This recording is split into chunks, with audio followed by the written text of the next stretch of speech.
Okay, I'm going to ask a question. Is truth important? Or why is truth important? We could ask it either way. I say it is, of course. But let's go back and we'll start with a verse in Exodus that talks about in Exodus the 18th chapter.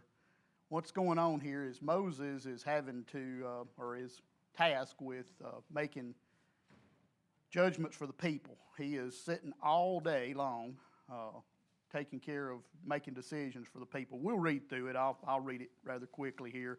Exodus 18th chapter, and let's start in verse 13 and read through this. And it came to pass on the morrow that Moses sat to judge the people, and the people stood by Moses from morning until evening. And when Moses' father-in-law saw that he did to the people, he said, What is this thing that thou doest to the people? Why sittest thou alone, and all the people stand by thee from morning until evening? Moses said unto his father-in-law, Because the people come unto me to inquire of God, when they have a matter, they come to me. I judge between one and another, and do make them know the statutes of God and his laws. And Moses' father-in-law said unto him, The thing that thou doest is not good. Thou wilt surely wear away both thou and the people is with thee. This thing is too heavy for thee, for thou art not able to perform this alone. Hearken thou unto my voice, I will give thee counsel, and God shall be with thee. In other words, his father-in-law said, Listen to me, Moses, let me tell you what you need to be doing here. And he said in verse 20, Thou shalt teach them ordinances and laws, and shall show them ways to walk that they must do. And here's where we really want to get down to the meat of it, in verse 21. Moreover, thou shalt provide out of all the people able men, such that fear God, men of truth, hating covetousness, and place them over to be rulers of thousands, rulers of hundreds, rulers of fifties, rulers of 10. Apparently they had a lot of problems. They had to get it all the way down to 10. And let them judge the people at all seasons, and it shall be that every great matter they shall bring unto thee, but every small matter they shall judge, so that it be easier for thyself, and thou shalt bear the burdens of the wise. So that's just kind of in context what that is. He's sitting there judging the people every day. But he says, go get some help, Moses. Go get some people to help you. But he gives some qualifications for what those people need to be. And that's what I want to talk about for just a minute here. What's qualifications for those people? He said they need to be able men. Okay? And I think when he says able here, he means able physically and mentally. They need to be able to accomplish this task. They need to be able to sit there for hours on end maybe and listen to a case and be able to discern what needs to be done in that particular situation based on God's rules. Said they need to be able to fear God. What their second qualification is, that they be God-fearing people. Okay? We learn in Proverbs, the first chapter, that the fear of the Lord is the beginning of knowledge. But fools despise wisdom and instruction. That's the last thing we need is people that are ruling over to despise wisdom and instruction. And they need to fear the Lord because, as we learn here, that is the beginning of knowledge. The one that I really want to concentrate on is the next one, though, men of truth. Men of truth. And we'll go ahead and say the last one before we get into men of truth. Hating covetousness. In other words, they're not greedy people. They're not after money in doing this. But men of truth, why would it be important to have men of truth in charge of the people? Of course, I think everybody in this room understands why it would be important to have that. Our decisions that we make are made based on what we believe. Okay? If what we know is not true, we'll make bad decisions if we don't have the truth in front of us. If we can't tell what the truth is, our decision making should be based on what our knowledge is. And if our knowledge is based on something that's not true, then we're going to make bad decisions. I probably shouldn't make this next comment, but I will. I'll be like somebody else that says he gets in trouble sometimes. One of the people that from our history, most of the people in this room will remember Reagan. Reagan had a line one time, said, it's not so much that the liberals are ignorant, it's just that they know so much that isn't so. In other words, they just know so much that's not true. And that's the way a lot of people in this world are. Unfortunately, they just know a lot of things that are not true. And we need to be able to make decisions based on truth, and we need to be able to discern what truth is. But we'll go on with the discussion. In today's society, many would ask, what is truth? That question was actually asked in Scripture, what is truth? It was actually asked by Pilate in John the 18th chapter. So let's look at John the 18th chapter and talk just a minute about what is truth. Jesus, of course, is before Pilate. This is just before his crucifixion in John the 18th chapter. We'll read the verse within context. I won't read quite as much as I did last time. But Jesus answered, my kingdom is not of this world. If my kingdom were of this world, then would my servants fight that I should not be delivered to the Jews. But now is my kingdom not from hence. In other words, it's not an earthly kingdom. Pilate therefore said unto him, art thou a king? Jesus answered, thou sayest that I am a king. To this end I was born, and for this cause I came into the world, that I should bear witness unto the truth. Everyone that is of the truth will hear my voice. Pilate said to him when he heard this, he said, what is truth? When he had said this, he went out again to the Jews and saith to them, I find no fault at all. In other words, I feel like Pilate saying, well, they're telling me this, you're telling me this. What's actually true? What's truth? I'm hearing one thing from one person, I'm hearing something else from somebody else. How do I know? What is the truth in this situation? Pilate wants to turn him loose, but he doesn't. It's amazing that today, if you go out and try to look up the definition of truth, you will actually find several different definitions of truth.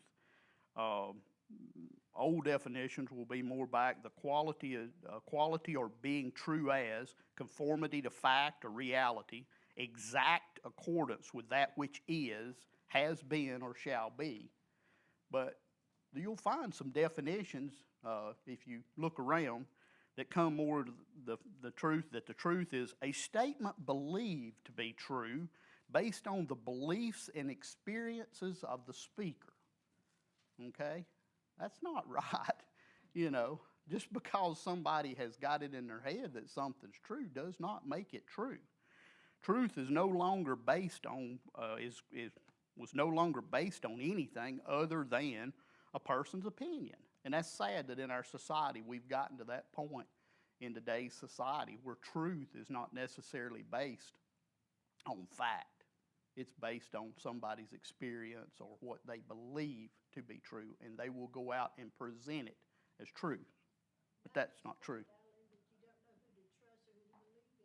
Well, that's what Pilate, he was like, what is truth? You're telling me this, you're telling me this. What is truth? Okay? It's getting to where it's more and more difficult in today's society to understand what truth is. The Oxford Dictionary says the quality or state of being true. That's their definition. The quality, the state of being true. That doesn't makes no sense, does it? It's either fact or it's fiction, isn't it? It's one or the other. Okay, well, let's learn a little bit more about truth here, or talk a little bit more about truth. I don't know if we're learning anything or not, but we'll talk about it. Let's flip back to John the 8th chapter, John 8:32.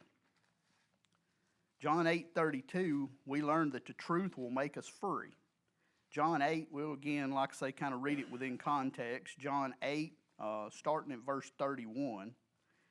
Then said Jesus to the Jews, which believed on him, if you continue in my word, then are ye my disciples indeed. Ye shall know the truth, and the truth shall make you free. I wonder what it's going to make us free from here. Going on with verse 33, and they answered him, we're Abraham's seed, and we're never in bondage to any man. How sayest thou that ye shall be made free? Jesus said unto them, verily, verily, I say unto you, whosoever committeth sin is the servant of sin. And the servant abideth not in the house forever, but the Son abideth ever. If the Son therefore make you free, you shall be free indeed. So what's he referring to here as being free from? What are we going to be free? Sin. Sin, exactly. We've got the truth here. We can be free from sin if we follow what's here. So we learn that the truth will make us free. We learn that the truth, of course, we've got the truth, here. This is truth. That's what this is. It's truth. There's a lot of things out there not, but this is my Bible. Everybody's can't see it from there. Okay. We'll go on with another couple of verses here about truth. Paul taught the Galatians the truth. And let's look at Galatians, the 4th chapter. Galatians, the 4th chapter. He asked them a question about truth in Galatians. He's been talking to the Galatians here. He gets down to Galatians 4 and 16. And he said, am I become your enemy because I tell you the truth? Yeah, in today's society, we become the enemy a lot of times because we tell people the truth. They don't like it when they're confronted with the truth a lot of times. That's something that's upsetting to some people, but it doesn't change the truth. We need to try to tell the truth in love. We need to try to tell the truth so that we understand that we're helping people. But the truth is the truth, no matter what. If you noticed, a lot of the verses earlier here that I've been reading are from John.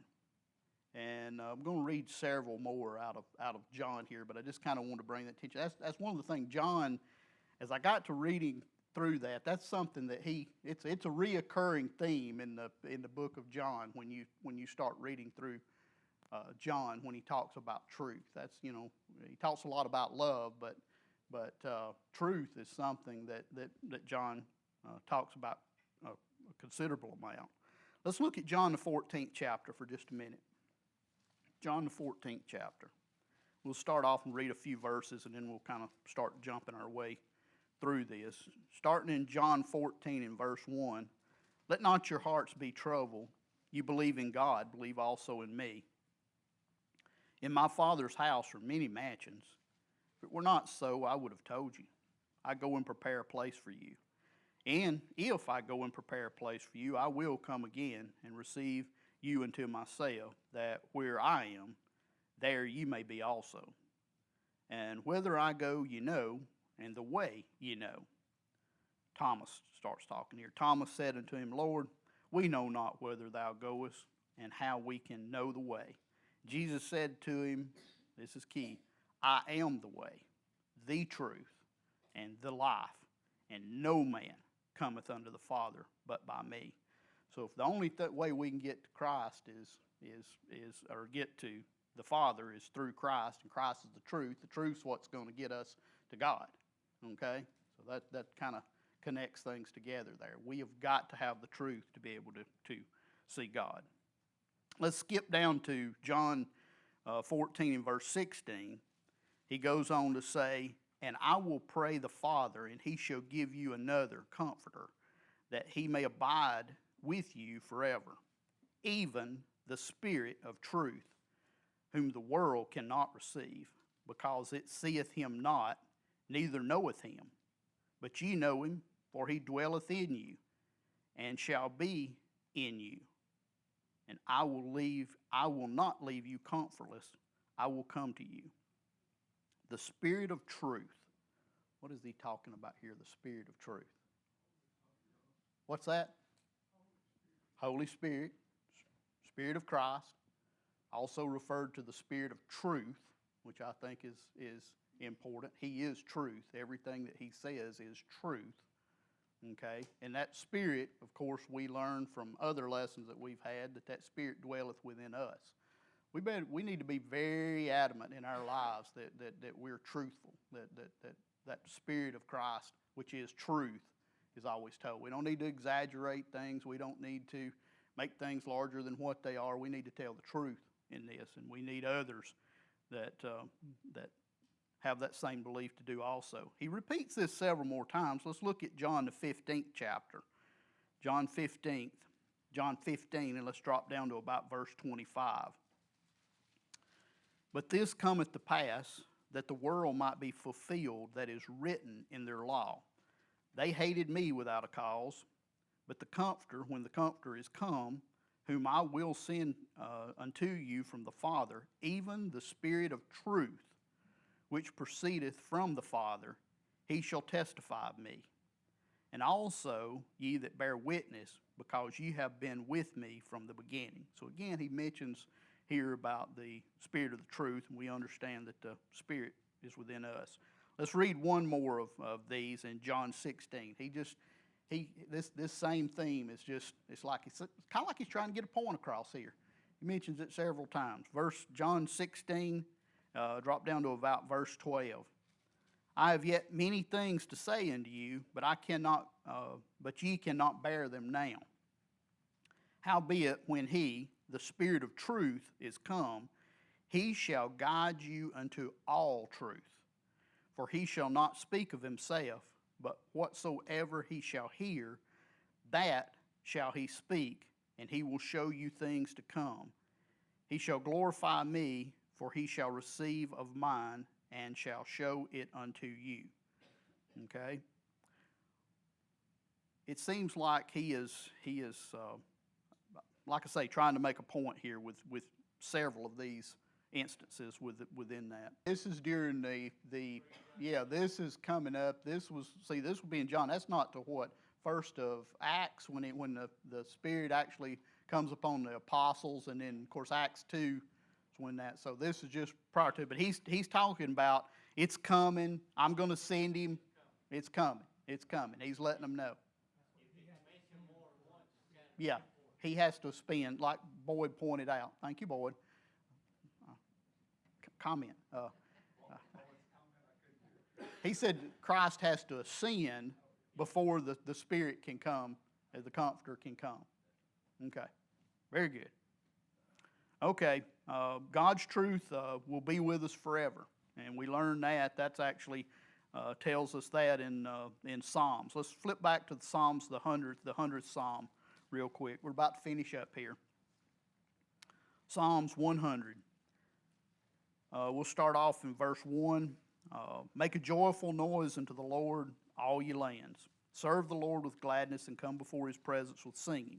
Know ye that the Lord, he is God, that he has made us, and not we ourselves. We are his people, and the sheep of his pasture. Enter into his gates with thanksgiving, and into his courts with praise. Be thankful unto him, and bless his name.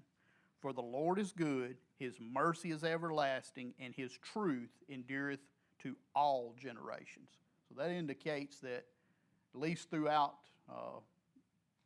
time, that we will experience that the truth will always be here. Now, whether people will adhere to it and listen to it, and that's a different thing. But it will be here. Truth will stand. In today's worldly matters, it's becoming more and more difficult to determine what the truth is. However, we always in comfort knowing that the truth will stand forever. In today's society, with a lot of the things that have come out here recently, I read quite a bit about artificial intelligence.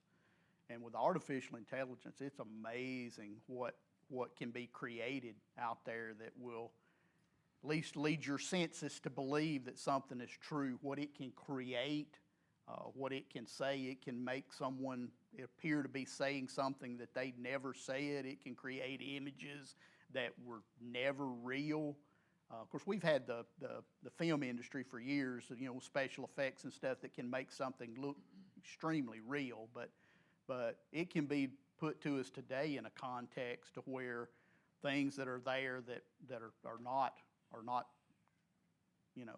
real appear to be real. And it's going to be harder and harder with artificial intelligence. What it's doing a lot of times is just going out and searching through vast amounts of information and handing you an answer back. But if what it was searching in was not truth, if what it was searching in was a man's opinion, what it's going to hand back to you then is a man's opinion. It allows us to go through tremendous amounts of data to find that one piece of information. But if what what we're being handed back is not based on something that was true, and the only thing that we've got is actually we know for sure it's truth is this, then it's going to be to the point where it's going to be difficult when people get on their system and go, what is so-and-so, and it comes back and gives them an answer. Well, that must be truth. AI told me that it's this way when it's not. So we're going to have to be very careful in the future what that actually means. Got to be cognizant of our first point of the lesson when we talked about putting those in charge of us. We need them to be able men. We need them to fear God. We need them to be men of truth. We don't need them to be greedy or covetous. When we go about putting people in charge of our society, we need to be adamant that we try to find those people, whether we can or not. That should be our goal as we try to look for those.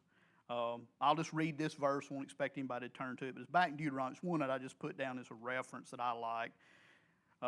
Deuteronomy 32, "O give ear, O heavens, and I will speak, and hear, O earth, the words of my mouth. My doctrine shall drop as the rain, and my speech shall distill as the dew, as the small rain upon the tender herb, and the showers upon the grass. Because I will publish the name of the Lord, and ascribe ye greatness unto our God. He is the rock, his work is perfect, all his ways are judgment, a God of truth and without iniquity, just and right is he."